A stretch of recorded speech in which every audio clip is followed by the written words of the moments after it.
Hello friends, my name is Richa and I'm a learning coach. As we know, most people spend part of every working day at some gainful employment, honest or otherwise, and in so doing, often contribute their little mite to the progress of the world.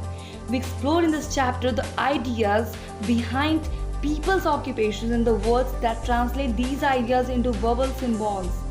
So let's begin, and again we will do it with the same patent trick using advanced word in your mother language. Let's have a start. And the very first word is osteopath. Osteopath. Osteopath जो होते हैं वो क्या करते हैं, massage या therapy के through disease को ट्रीट करते हैं, बिकॉज उनका बिलीव होता है कि जो इलनेस है या जो बीमारी है वो डिस्प्लेस्ड बोन की वजह से हुआ है, या बोन का जो प्रेशर है नर्व्स पे या ब्लड वेसल्स पे उसकी वजह से हुआ है, यानी हड्डी के छिटकने से या हड्डी का प्रेशर किसी नस पे बन रहा है, इसकी वजह से जो है डिजीज़ है। तो इसलिए वो मसाज या थेरेपी के थ्रू जो है डिजीज़ को क्योर करते हैं। इसे सेंटेंस में ऐसे बोलेंगे, बोन्स डिस्प्लेस होने पे टिया ऑस्टियोपैथ के पास गई थी क्योंकि उसे ऑपरेशन से डर लगता था। बोन्स डिस्प्लेस होने पे टिया ऑस्टियोपैथ के पास गई थी क्योंकि उसे ऑपरेशन से डर लगता था। ऑस्टियोपैथ मसाज के थ्रू डिस्प्लेस्ड बोन्स को सही कर देते हैं। ऑस्टियोपैथ मसाज के थ्रू डिस्प्लेस्ड बोन्स को सही कर देते हैं। And the second word is chiropractor. Chiropractor chiropractor जो होते हैं वो बोन्स ऑफ द स्पाइन को सही करते हैं, यानी रीढ़ की हड्डी को ठीक करते हैं प्रेस करके या बोन्स को मूव करके। रीढ़ की हड्डी को यानी स्पाइन कॉलम को ठीक करते हैं, कैसे? प्रेस करके या बोन्स को मूव करके। इसे सेंटेंस में ऐसे बोलेंगे, बूढ़ी माँ को स्पाइनल कॉलम में इशू था, कायरोप्रैक्टर ने प्रेस करके एंड बोन्स मूव करके उसे ठीक किया। बूढ़ी माँ को स्पाइनल कॉलम में इशू था, कायरोप्रैक्टर ने प्रेस करके एंड बोन्स मूव करके उसे ठीक किया। सेकेंड सेंटेंस, स्पाइनल कॉलम में प्रॉब्लम है तो कायरोप्रैक्टर के पास जाओ। स्पाइनल कॉलम में प्रॉब्लम है तो कायरोप्रैक्टर के पास जाओ, यानी रीढ़ की हड्डी में प्रॉब्लम है तो कायरोप्रैक्टर के पास जाओ। Next word is chiropodist.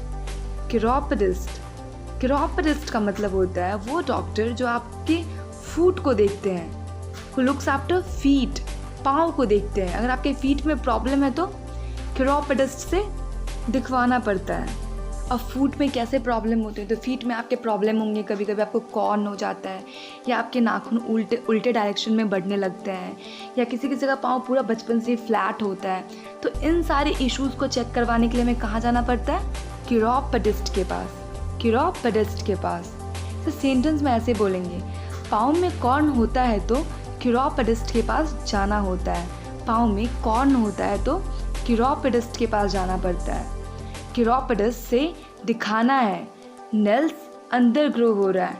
किरोपेडिस्ट से दिखाना है, नेल्स अंदर ग्रो हो रहा है। And the next word is graphologist. Graphologist graphologist वो होते हैं जो आपके राइटिंग को एनालाइज करते हैं, यानी आपके लिखावट को पढ़ सकते हैं। लिखावट को पढ़ने वाले प्रैक्टिशनर को हम क्या बोलते हैं? ग्राफोलॉजिस्ट। इसे सेंटेंस में ऐसे बोलेंगे, ग्राफोलॉजिस्ट को बुलाओ, सारे डॉक्यूमेंट्स के सिग्नेचर मैच करने हैं। ग्राफोलॉजिस्ट को बुलाओ, सारे डॉक्यूमेंट्स के सिग्नेचर मैच करने हैं। ग्राफोलॉजिस्ट आपकी राइटिंग पढ़ के आपके कैरेक्टर बता देते हैं। ग्राफोलॉजिस्ट आपकी राइटिंग पढ़ के आपके कैरेक्टर बता देते हैं। And the last word is gerontologist. Gerontologist gerontologist जो होते हैं वो बूढ़े लोगों के डॉक्टर होते हैं। जो ओल्ड एजेड पीपल होते हैं उसके डॉक्टर कौन होते हैं? जेरंटोलॉजिस्ट। इसे सेंटेंस में ऐसे बोलेंगे, जेरंटोलॉजिस्ट डील करते हैं ओल्ड एज पीपल को और रीड करते हैं ओल्ड एज पीपल के बारे में। जेरंटोलॉजिस्ट डील करते हैं ओल्ड एज पीपल को और रीड करते हैं ओल्ड एज पीपल के बारे में।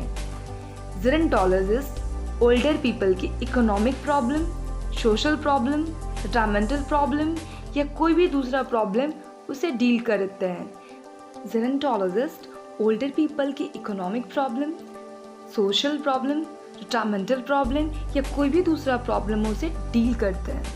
Till now we have discovered 10 words to describe one's occupations. I hope You have got familiar with all these 10 words. Recapture all these words before retiring to bed so that it can truly become your path. Signing off with these 10 words. Will meet you in the next video. Till then, keep growing, keep smiling, take care.